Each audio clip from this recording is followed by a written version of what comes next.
So I've been doing these videos for a little while called Amps in the Zone in my own studio, which is really fun. I just take some classic amps and kind of wind them up without any pedals or anything really, just kind of like trying to dial in the amp to sound as good to my ears as I can. And they're just really fun. And, you know, it's all in the spirit of kind of like all the old great classic rock and roll stuff was, generally speaking, done with amps kind of dialed into a sweet spot or something where, you know, they just sounded great and felt great and it was fun to play. And I think that's probably how a lot of the great rock and roll riffs were written. Like the tone was inspiring and kind of loud. And, you know, rock and roll, it's unruly and aggressive sometimes.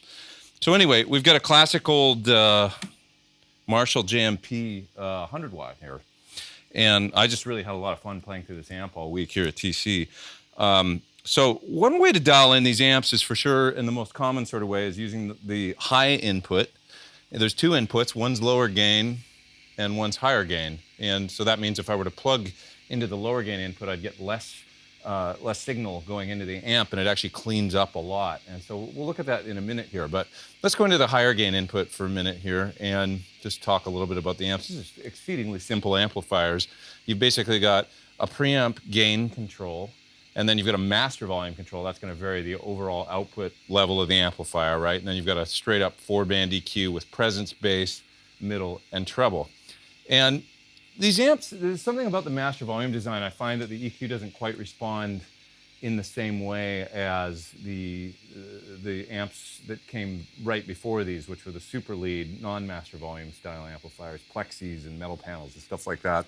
The EQ on these seems to be a little bit more, it's not active by any means, but whereas you could kind of dime the EQ on the plexis and stuff, I don't really find that that sounds as good on this circuit design for whatever reason. So I find myself many times kind of dialing the presence and the treble controls back a little bit further than I would on the older school amplifiers. These are sort of brighter and more aggressive amplifiers to me. Like listening to the tone that I've got going here right now, and it's going to get out of the way of the cabinet because it is loud right now. It's 100 watts dialed out, pretty to be ripping pretty loud.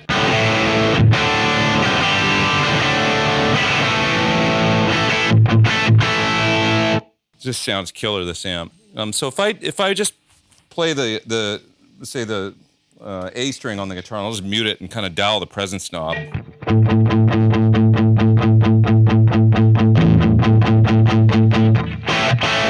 Wound all the way out, it's just like teethy. So you want to get some of that in the sound, but not too, you know, on a plexi or a super lead, I find you can just pretty much wind it all the way out, or maybe have it on 8, and they sound really good. Not so much on these amps. I find it's too much. So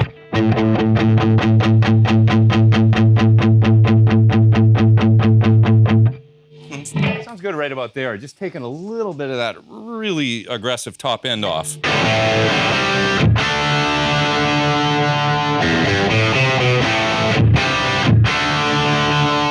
That sounds pretty classic and great right there to me. So it's just past 5. I actually had it when I was playing earlier on about 4, so I had it a little lower, but it's cool right there. Maybe my ears are burning out and I'm losing my hearing or something, but it doesn't sound too bright to me on about 5 or 5.5. So then the bass control, let's listen to that.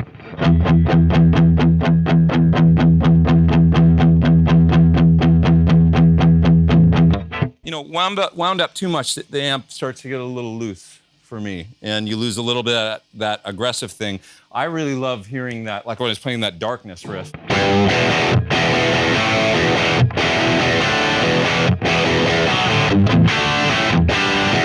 I really want to feel the amp like punch when I lay into it and when I palm mute, and when the bass gets up too high. Let me roll it all the way up. I'll just put it on like 10.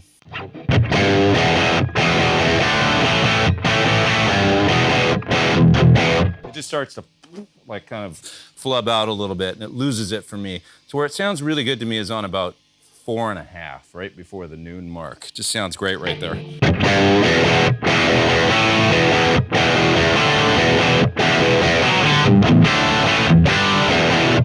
I dig that a lot. That's just rock and roll. So now the mid-range control is really interesting because many people think, oh, mid-range, it's not really like, it's kind of like the full body of the amplifier or something. But what I find is actually it's kind of aggressively voice bright on some of these amps, and it's almost like a second treble control in some ways. So check this out.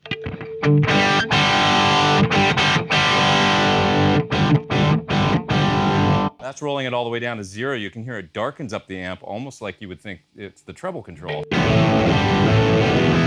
Almost like a high cut. And so that's kind of interesting to me, I think. So once again, it's just one of those things where you probably, and that, by the way, that just doesn't happen on like the Plexi amps or the super leads with no master volume. It doesn't do that serious darkening up thing like you hear on this amp. So it's almost like the teeth and the clarity go out of the amp when you run the mids too low. So I'm running it right on about 5 or 6, up a little bit. A lot of the Marshall character is that.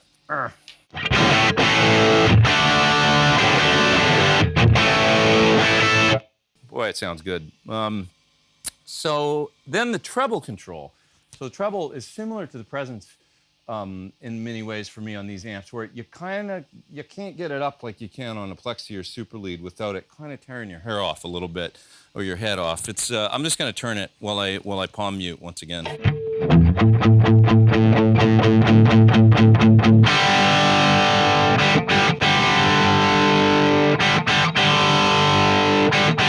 It just sounds better to me below 5 or below, like kind of 5 or 4 or something like that on the treble. And you know, if you've got those mids up just a little bit past half, you're getting that teeth and the clarity actually out of the mid-range knob, and then you can dial the presence and the you know, I'm sort of kind of hovering around 5 on all the controls. It's like 4 to 6 really, somewhere in there, and that's what I like to do on this style of amplifier, generally speaking. So right now I've got it on, yeah, it's on about 4. That's where I settled on the treble.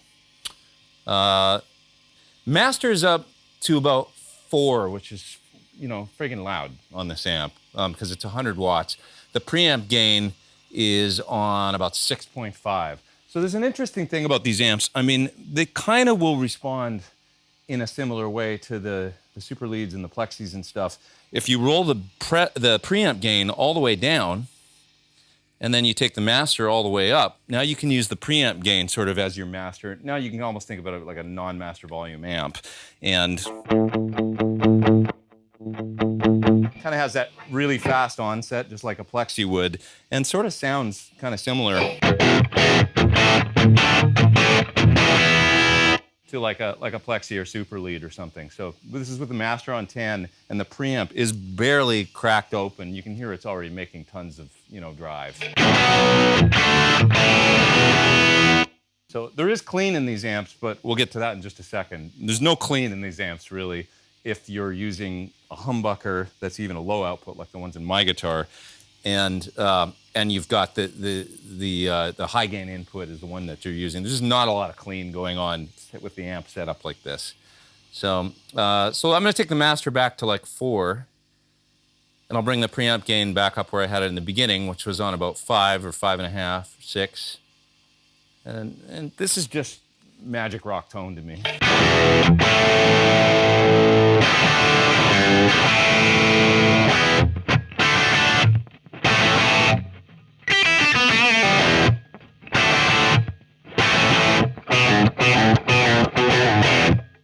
I think I can get away with even turning up the bass a little bit from there. A little bit more fatness out of it.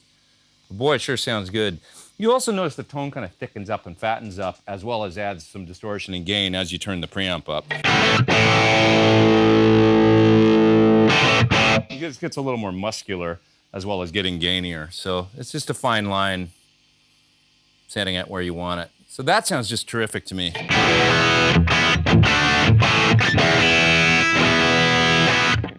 Great sounding amp. These are old greenbacks, by the way, I think in here, or maybe newer greenbacks, right? The newer greenbacks. This is a reissue cabinet, but just what a terrific sound. I mean, it's the sound of rock and roll. It really is, right? I mean, that's the classic. It's just, you know, rock riffs all day long just come pouring out of it.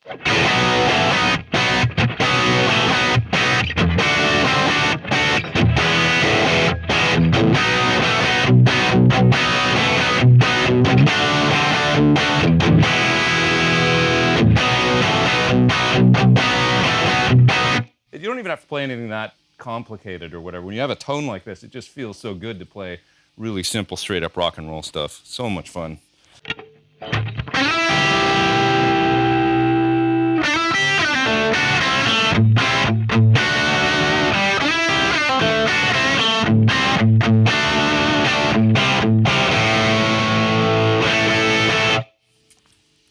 Okay, so just for a second, let's take the cable here and move it down to the low gain input and talk about what happens there, because this is a pretty cool overlooked tone on these amplifiers. Or clean all of a sudden. It's amazing. So there is clean in these amps. It's just you got to use that low gain input. Now, famous user of the low gain input on 100-watt style JMP was Billy Corgan from Smashing Pumpkins. So if you plug into that, I'm not sure where he sets his tone controls or anything like that, and I don't want to mess with the core tone here too much, but what I will do is I'll turn up the master a bit and turn the preamp gain down a little bit just to make the amp even cleaner.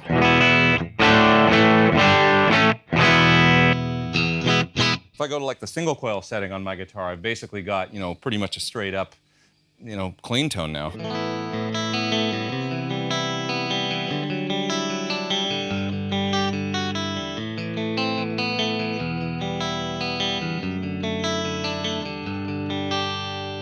It's about as chimey and, it's Marshall style clean. It's got it's still got that teeth, but it's clean. So it's pretty cool. You can use this amp like this as a great clean pedal platform. Now over here we got some like fuzzes set up and stuff. So if I was to hit the honey pot, which is kind of a muff style fuzz.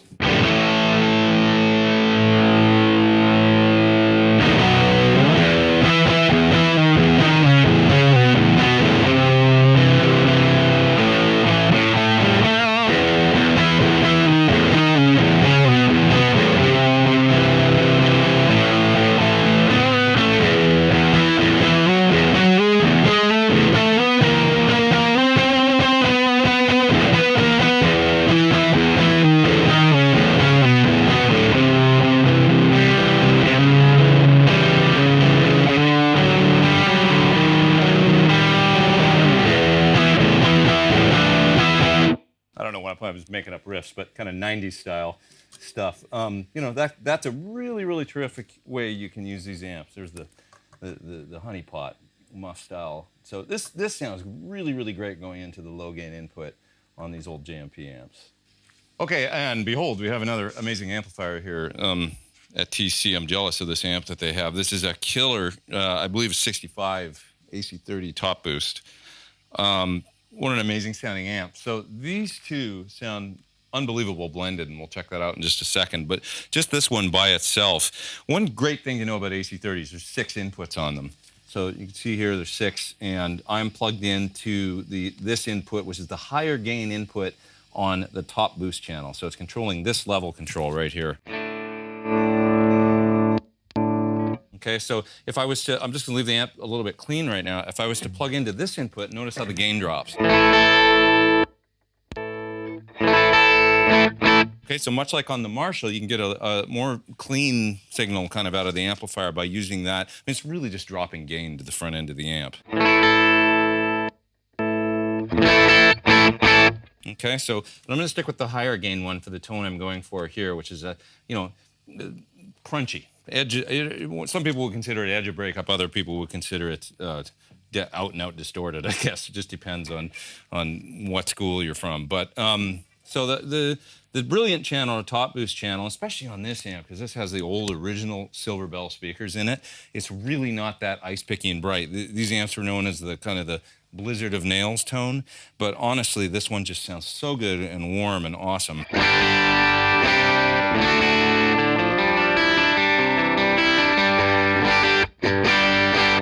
So it's really, really nice. So I like turning these up more, say around 4 or 5 or 6, somewhere in there.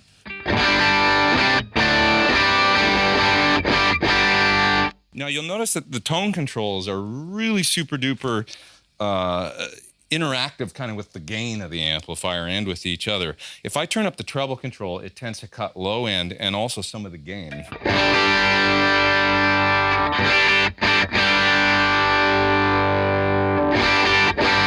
Okay, So I don't know technically exactly why that happens, but the treble control, when you vary it somewhere between 3 and say 6 or 7, it's like the amp thins out in the bass a lot. It doesn't just add top end, it definitely gets thinner.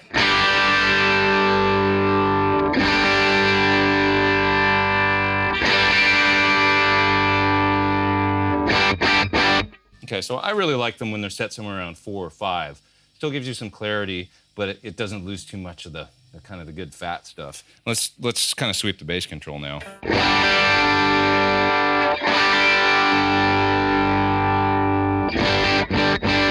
Okay, so it reaches a point up above 6 or so where it just gets kind of bloated and doesn't sound that great to me.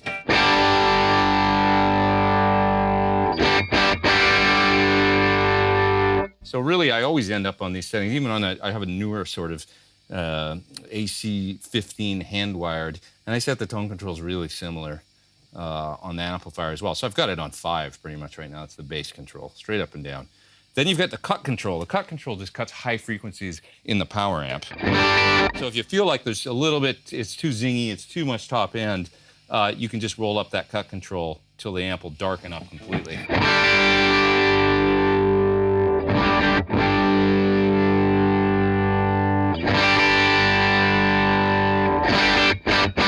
Okay, so I've got it on about 4 right now, and it sounds great. So this amp is obviously running a little bit cleaner than the Marhsall, but it's dirty at the same time.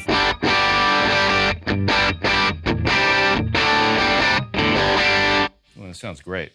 Okay, so now we got both amps on. The Marhsall and the Vox is super loud. I don't know. If we had a dB meter in here, it'd probably be at 110 dB, but I'm just gonna stand away from the amps and just play a little bit. Once again, I'll play my darkness riff with some AC/DC because it just sounds so good.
Fuck, that's loud. Ooh!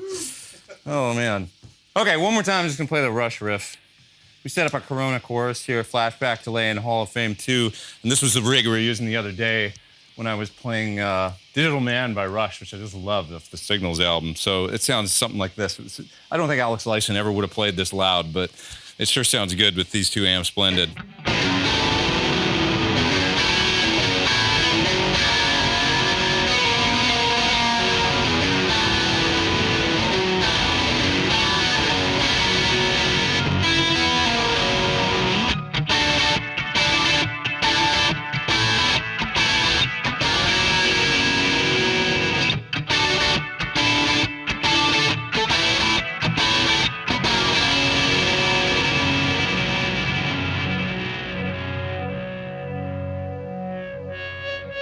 So thanks to the guys at TC for letting me wind these amps out. I know the people in the guitar department, which is next door, are probably not too happy with the volume I'm playing at, but it sure was fun.